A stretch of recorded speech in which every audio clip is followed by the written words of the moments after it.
Hello guys and welcome to Motorbeam. We are here to take a first look at the Tata Motors Evision, which is right behind me. This is the latest car that Tata showcased at the Geneva Motor Show. So let's take a quick look at the car. Alright, so let's start with the exteriors of the car. And let me just say that it looks stunning in its current form.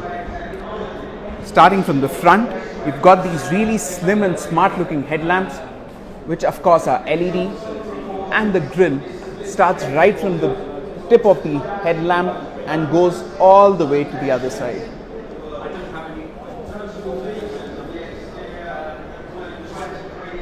It's got these amazing and huge alloy wheels, which I'm sure are just for the show car, and the actual car would come with smaller wheels, which are definitely more practical for our roads.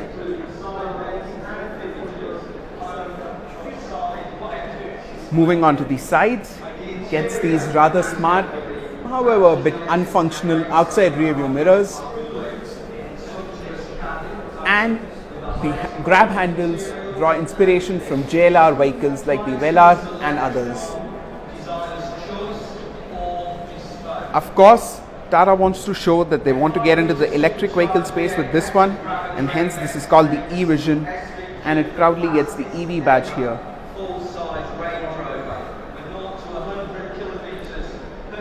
At the rear, you again have slim looking tail lights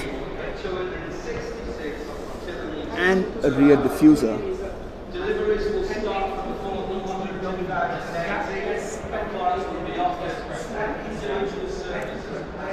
I will just try to show you different angles of the car.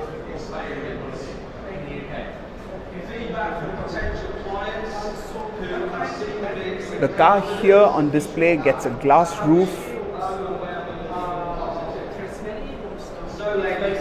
You can see it from here. It's a full glass panoramic roof, and the interiors look rather interesting too. And just like that, we are inside the car now. The interiors are unlike any Tata ever seen before and draw huge inspiration from JLR products and even Volvo because of their minimalist nature. Looking at the steering wheel, it is well contoured and is a flat bottom unit with wood and piano black inserts. The instrument cluster is a full digital unit, which you can partially see from here. The central air vent is rather slim on this concept car, and it just gets a few buttons for the hazard lights, the glove box, the media, and the drive modes.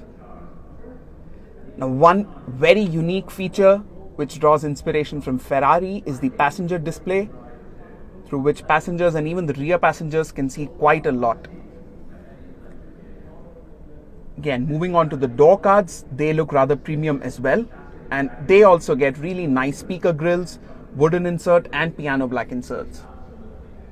The headrests here also look unlike any other C-segment sedan, whereas this panoramic glass roof liberates a lot of light in the cabin.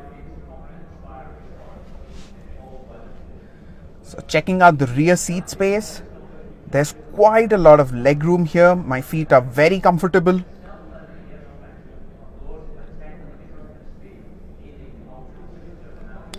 And there's an interesting central armrest as well, which seems to have space for rear seat controls, which may be added at a later stage.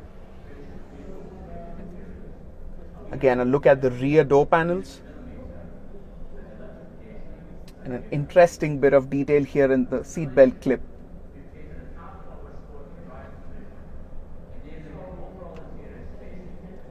To improve the sound experience, Tata seems to have added a speaker at the top of the roof as well.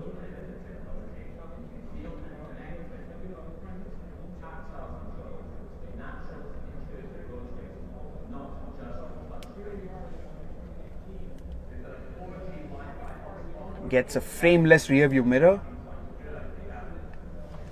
Let's move on to the front seats. Alright, having seen the interiors from the rear seat, let's now jump onto the front seat and take a detailed look at the interiors, because there are a lot of interesting elements in here. Right off the bat, there are electrically adjustable seats, and there's a lot more to the seats. They are ventilated as well, as you can see. Now let's jump in and take a detailed look.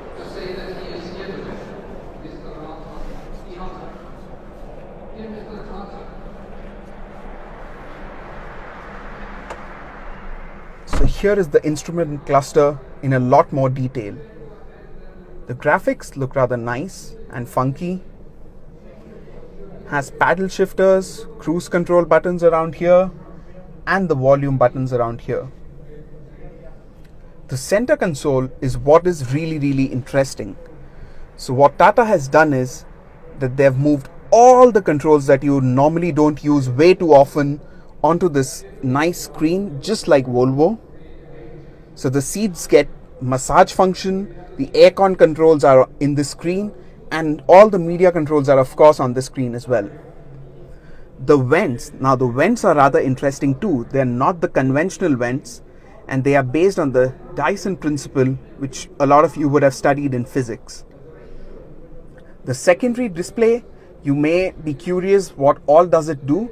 So it can show you all the information that you don't normally need while driving. So it can show you the navigation details if the passengers want to take a look at it and guide you. It can show you the music information, your social media feed, the weather information, and a lot more information.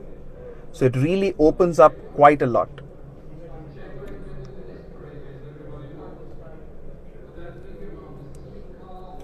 The wood here looks really rather premium. Now the sound system, I've been told, is a really high-end system that has been developed by Tata with the help of some experts. It is not branded like the other cars like JBL or Harman Kardon, but they want us to believe that it will sound really good. Now since all the controls have moved on to the screen, and currently the car doesn't have a gear lever, there's a lot of space in between the front seats. And both the front seats also get a rather comfortable armrest.